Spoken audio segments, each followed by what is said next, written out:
Before I begin the video, I just want everyone to know that I'm not the know-it-all comic historian.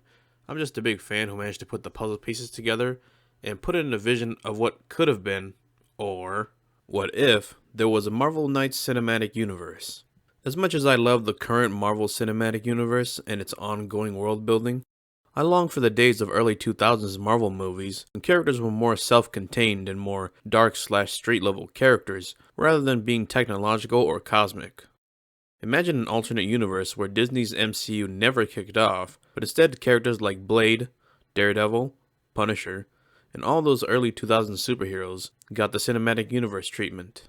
I'm imagining an early 2000s Marvel Cinematic Universe under the title Marvel Knights Cinematic Universe, or MKCU, or just Marvel Knights, that started with its interconnected universe with the movie Blade, starring Wesley Snipes. I want the tone of the Netflix Daredevil TV show, the grittiness of the first Blade movie, but more importantly, to see the street-level heroes of Marvel get their spotlight. The Netflix series showed us the goods and bads of how street-level heroes work differently from global-level heroes. And in my perspective, I feel their characters are more humanized and grounded to me more than heroes like Iron Man, Thor, or Doctor Strange. Daredevil deals with elements of faith and the American justice system. Jessica Jones deals with trauma and mental health. Luke Cage deals with the Black American experience. The Punisher deals with PTSD and military. And Iron Fist... well, he's the Iron Fist, protective Kunlun, yada yada, show sucks. And so with street-level characters in my cinematic universe, I can't necessarily tackle these types of issues head-on with an entire film, but I want to make these types of themes more prevalent. Not to the point where it feels woke, but just to differentiate each character, their setting, and the type of superhero they are. The characters I would establish are Blade, Daredevil, Elektra, the Punisher, Ghost Rider, and Spider-Man before bringing them all together Avengers style to eventually open up the door for other characters associated with Marvel Knights to come through. Blade is the very first Marvel Knight and is a vampire hunter who struggles with becoming a vampire himself.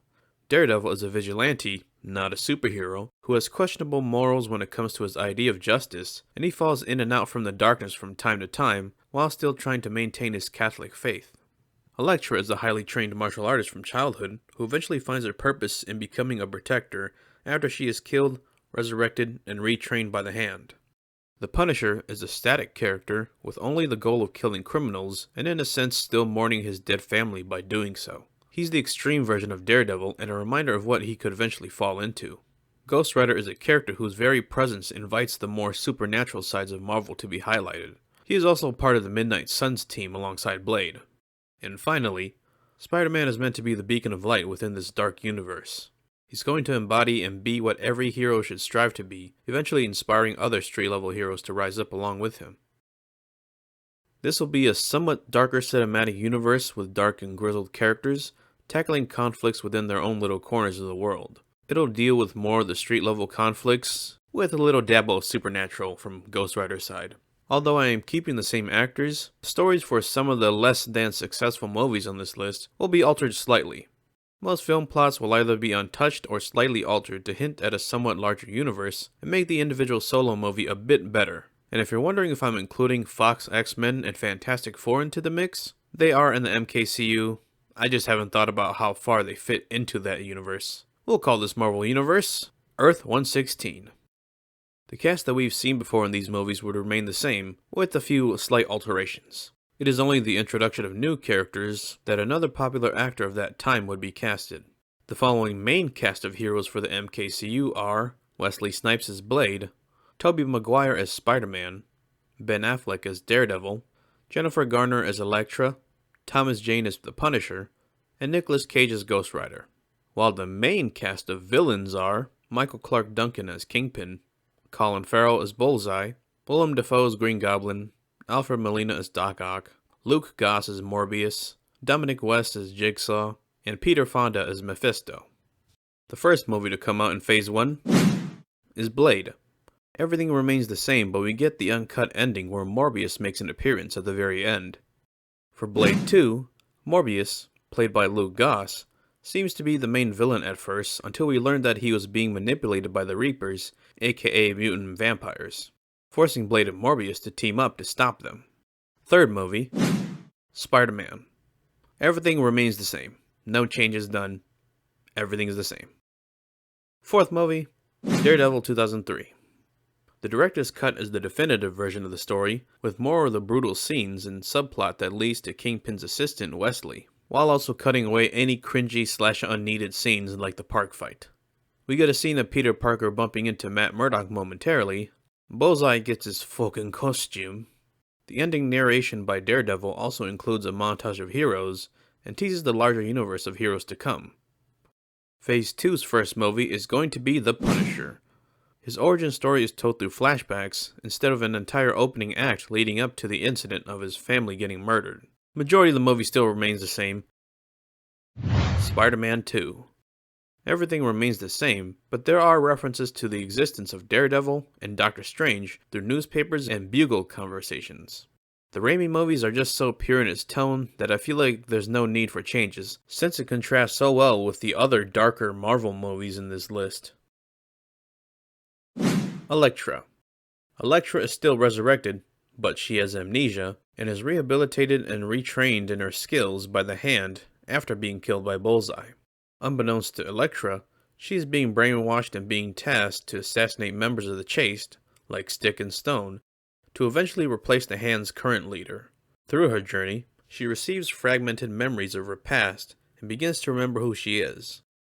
It is not until her encounter with Stick that the memory of Matt Murdock triggers her full memory. When Elektra regains all her memories, she betrays and kills everyone who brainwashed her, not knowing that the Hand is a much, much, much larger ninja clan with future agendas. Hint hint, Shadowland. Ghost Rider. The extended cut is the definitive vision since it adds more scenes of character interactions. Ghost Rider actually hunts down and fights the 4 demons instead of defeating them in anticlimactic ways. Blackheart actually transforms into his comic book monster form in the final fight. And another thing I think I should add is that the Ghost Rider voice should sound less like generic demon possession voice. 1,000 souls to burn. Your souls are stained by the blood of the innocent. And be more like in Spirit of Vengeance, where it's Nick Cage whispering. Roadkill. Now that we're going to enter Phase 3, it'll be less of rethinking how the solo movies should have been, but instead actually plotting out sequels with key moments that need to happen. Phase 3's first movie is going to be The Punisher Returns. It still has the bones of Punisher Warzone's plot, with a few slight alterations. Thomas Jane portrays the Punisher again in this version instead of Ray Stevenson. The movie opens up with Billy the Butte Russo getting his face kicked into a warehouse window by Frank, where he gets his signature jigsaw face scars. And for Frank, it's just another day of killing criminals. Jigsaw retaliates against Frank Castle by desecrating his family's grave and eventually taking over the families of the Italian mafia, gaining a lot of muscle. The Punisher becomes a force of nature like John Wick after he learns about what Jigsaw did to his family's grave and hunts down various criminals to get to him. Micro is still played by Wayne Knight, but is more of a background character who helps Frank instead of being his actual friend. And the movie ends with Punisher ruining Jigsaw's face more by scraping against broken glass, like John Bernthal, before finally burying him alive as punishment. Ghost Rider Spirit of Vengeance. The sequel will be about Ghost Rider roaming the countryside of Louisiana and eventually discovering and fighting the cult of Centaurus, where he learns about its immortal cult leader, including the origin of Zarathos, the spirit inside him.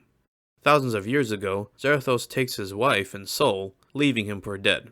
But Centaurus becomes immortal through a deal with Mephisto, and he builds a cult in hopes of getting his revenge against Zarathos. This builds an interesting dichotomy between Johnny and Centaurus. Johnny, harboring the spirit of vengeance who stripped Centaurus of his human soul long ago, and Centaurus, once a human, now turned to evil through the past actions of Zarathos. Daredevil, Born Again. Bullseye, now able to walk with his mechanical spine, is sent to prison with the goal of getting even with Daredevil for crippling him. Bullseye talks with Kingpin in prison and learns about Daredevil's secret identity. Kingpin would then help Bullseye break out of prison to make Matt's life a living hell. Bullseye's first murder is Father Everett, which puts Matt's mother, Mother Maggie, Foggy Nelson, and Benny Urich in danger. With a lot of close calls, Matt eventually has to come clean to his friends and experiences those repercussions. Daredevil is less composed in the sequel, unlike the first entry, since he is desperately trying to save those close to him with no time to waste. Everyone Daredevil tries to save inevitably gets killed by Bullseye, and the movie ends with him suffocating Bullseye to death after Mother Maggie reveals to Matt that she is his mother. Elektra reappears at the end of the movie when it seems like Matt has hung up his stick and cowl, and Matt is relieved. A little reversal of the deleted scene in Elektra. And then we get to the Avengers event, Marvel Knights. Kingpin is released from prison when all the blame is placed on Bullseye for muddling his name. And through his criminal connections, which go all the way to the vampire criminals, Kingpin is given back his company. Matt Murdock, still recovering from his previous movie's events, becomes even more upset than before with the release of Kingpin, slowly spiraling out of control. Thankfully, Elektra keeps Matt in his right mind and offers the idea of seeking out other heroes in New York, like Spider-Man, in order to help him stop Kingpin. The vampire criminal organization, on the other hand, that helped release Kingpin, also brings the attention of Blade, who comes to New York to put a stop to their human trafficking. The Punisher is also caught up in the mix, and tries to stop the human traffickers, only to discover that they are vampires. Thankfully, Blade helps save the Punisher in time. Blade and Punisher have a buddy cop dynamic in this movie. They start out hating each other at first, before blossoming into a respected partnership. Johnny Blaze rides into New York to visit Roxanne, only to accidentally kill some vampires when they try to rob him of his bike. And last but not least, Spidey finds himself in the mix through a scene similar to Snyder's Batman and Flash meetup, reenacted between Matt Murdock and Peter Parker. Matt Murdock and Elektra gather up all these heroes and anti-heroes to slay the vampires and put a stop to Kingpin's criminal empire from expanding. Everyone fights Kingpin and his vampire henchmen as a team at the top of Fisk Tower. Something like the fight from Daredevil 1, but larger in scale with more characters and spectacle. When Kingpin is defeated, Daredevil contemplates killing him and not making the same mistake he did by sparing him before. But Spider-Man stops him from doing so and tells him to do the right thing. Kingpin smiles and laughs at the naivety of Spider-Man, but Daredevil puts his hope in Spider-Man and they throw him in jail again. The post-credits scene for the Marvel Knights movie is Doctor Strange, played by Joaquin Phoenix, approaching in an astral form to Ghost Rider and Blade and telling them about threats beyond their realm, teasing Midnight Suns.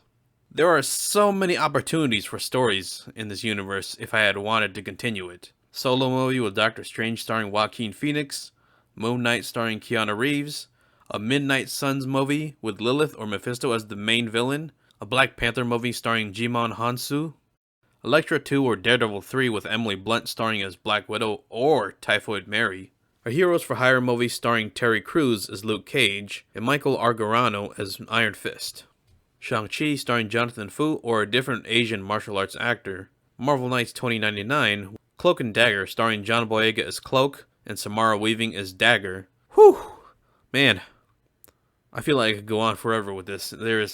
I just love me my street level heroes, man. But I mainly outlined this just as a what-if scenario to my favorite street level superheroes since I grew up watching them in movies and cartoons. But if I were to be honest, I was really trying to do a Defenders Season 2 and do justice to the characters in ways that Netflix was not able to.